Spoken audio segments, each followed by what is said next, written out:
Okay, so, story time. You're a child, you're in an orphanage. Despite that, life is good. Life is great even. Every day you get to hang out with your best friends, you get to eat good food, you get to play tag and run in a cool forest. Maybe one day you'll get adopted, but maybe it'll turn out that your adoptive family is actually not a family at all, but a horde of demons meant to eat you, and your caretaker, your mother, is actually in on it. But you also get to wear cool pajamas all day. I don't know, it still sounds pretty nifty to me, but if that kind of story sounds like a jam that you'd like spread on your toast, stick around, because we're about to talk about The Promised Neverland, one of the best manga series I've read in a while. Sure, it does have some flaws, like most series out there, but I'm here to tell you that it's bigger than its flaws. So, let's get into it. But before we get started though, I'd like to welcome you to MangAnalysis, where I do little reviews of the manga I've been reading. If you like what you see and would like to see more, make sure to subscribe and leave a like, maybe even leave a comment. Let's get a conversation going. The Promised Neverland follows Emma, Ray, and Norman as they live very happy lives at the Gracefield orphanage. They are surrounded by many little brothers and sisters and are all under the care of their wonderful mother, Isabella. Their days consist of delicious meals, endless playtime, and daily tests, ensuring they keep up with some sort of education. Despite some of them getting adopted from time to time and leaving their friends behind, their lives are always full of joy. That is until Emma and Norman accidentally find out that the kids who were adopted aren't actually going into new homes, but rather are taken away to be eaten by demons. The worst part, Isabella, their mom, is in on it. What follows is a perilous game of cat and mouse between the kids and their caretaker as they try to escape Gracefield House. As they find out more about this hell they're in, they start wondering if escaping really is the best option for them. Sure, if they stay there, they'll get eaten and die, but can they really be certain that the outside world isn't just as bad? What if it's worse? Join Emma, Ray, Norman, and the rest of Gracefield as they try to uncover all the many mysteries of the world, such as the farms they're in, the demons eating them, and more importantly, if there's a safe place for them somewhere. Anywhere. So the first thing I really enjoyed about this series was its portrayal of the intelligent characters. Emma, Ray, and Norman, especially Ray and Norman, are said to be extremely intelligent. Maybe the most intelligent children in the world even. The rarest breed of intellect. And they're only like 12 years old. I absolutely hate when I'm reading a book or playing a video game and a character shows up that's supposedly super intelligent and then everyone's like, oh wow, it's him, the intelligent guy. And then he'll do something pretty regular and they'll be like, wow, so that's what a raw intelligence looks like. Sublime. And it's like, what? Ray and Norman are actually super intelligent, and we are shown that literally almost every single time they're on a page. They come up with these complex escape plans and usually explain their reasoning, and it's pretty much flawless. Actually, sometimes one of them will suggest something, and it's pretty great already, like it's 80% there, and in any other media, it'd be left at that.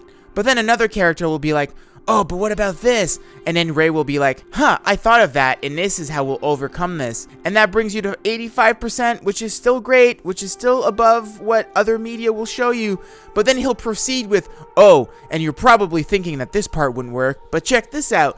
And then proceeds to explain how it's 100% foolproof. It's amazing. The writers really respected the reader's intelligence and made sure all angles were covered. Well, for the first half of the story anyway. And we'll talk about that later. I will say sometimes that Ray and Norman's intelligence borders on foresight because things they're able to predict or take into consideration go a bit beyond the realm of realism-ish, but I'll let it slide. They're literally supposed to be like the most intelligent beings on the planet, and I'm just some guy, so I guess it's okay that their plans are beyond my own intellect sometimes. It was an absolute joy to read through Ray and Norman's and Emma's schemes and plots to escape Gracefield. I honestly believe that the story was at its best when Ray and Norman would be arguing about what decision to make and how to execute it, both pointing out each other's flaws and coming up with solutions, each more complex and clever, yet always mostly within the realm of realism.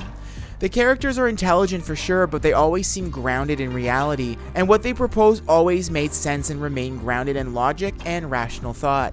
It was really fun when I, the reader, would think of a way they could maybe escape Gracefield, only to have a character say it out loud, only to have another explain why that wouldn't work. It was even better when I came up with a plan that ended up happening in the story, that gave me a real sense of validation, and my ego was forever inflated, which is neat. The next best thing about The Promised Neverland for me is the world itself. Discovering it along with the characters who start the story as ignorant as the reader was an incredible experience. Whenever something new was discovered, I could feel myself just as excited as the characters, and oftentimes with the same kind of disbelief. The mysteries surrounding the world, the history, its lore, and the demons made for a thrilling read from beginning to end. As Emma, Ray, and Norman start unraveling the mysteries of their world and their situation, more questions start to pile up. Eventually, after a few books, we finally start to get a few answers along with many more questions, but it's still very satisfying. It never felt overwhelming. From the start, you have to wonder what the connection is between the Promised Neverland and our real world, and as you start to learn what that connection is, it makes the world these characters live in a lot richer, and that happens quite often in this story. Typically, I'd want to give explicit examples, but trust me that you'll want to discover those things for yourself. Too much of the world building is kept tight in spoiler territory, so I don't want to go too deep into it. I'll be talking about this in a bit, but I generally found the second half of the series to be weaker than the first. What doesn't get weaker though, in my opinion, is the world building. No matter how cringy things got or how rushed the plot felt at times, the world building aspect stayed near stellar. Even when the delivery of said world building felt weak, the product itself was always amazing and awe-inspiring. From the first page to the last, whether it was the lore, the demons and their history, the hierarchy systems and the farms, or the human world, all of it was crafted so well that it was easy to dismiss the weaker elements. Speaking of weaker elements, I have to say with nothing but chagrin in my heart that the second half did not live up to its stellar beginning. The story was absolutely stronger in its first half, and I would even go as far as saying that it peaked in the first arc, which was essentially everything that was covered in the first season of the anime. So it had a flawless, perfect first 5 books, a pretty excellent first 10 books, and then from there it sort of dropped, which is unfortunate considering that's like half the series. Now, I'm not saying it gets bad or anything. The Promised Neverland is always at the very least a solid A-, but that's still heartbreaking when you consider that the first quarter is a perfect score and that the next quarter is an easy A+. So why do I think the second half is weaker? Well, remember when I said that the series was at its best when it was just Emma, Ray, Norman scheming, plotting their escape so meticulously and flawlessly? Well, that unfortunately sort of stops halfway through. The series takes a shift from detailed intellectual planning and clever plots to more of a beat-em-up adventure. What I enjoyed so much about the first 2 arcs were the display of intellect and outmaneuvering that the protagonists had to do in order to gain the upper hand against the villains. As the story progresses though, it slowly turns into regular warfare as opposed to well thought out plans. The demons, who were the epitome of terror at the beginning, turn into like second-rate baddies in the background. A lot more things started to happen off screen. Ray's barely an important character and only serves as Emma's moral support. The smart, cool plans aren't that smart anymore. Tons of things happened by accident, and it just felt absolutely rushed.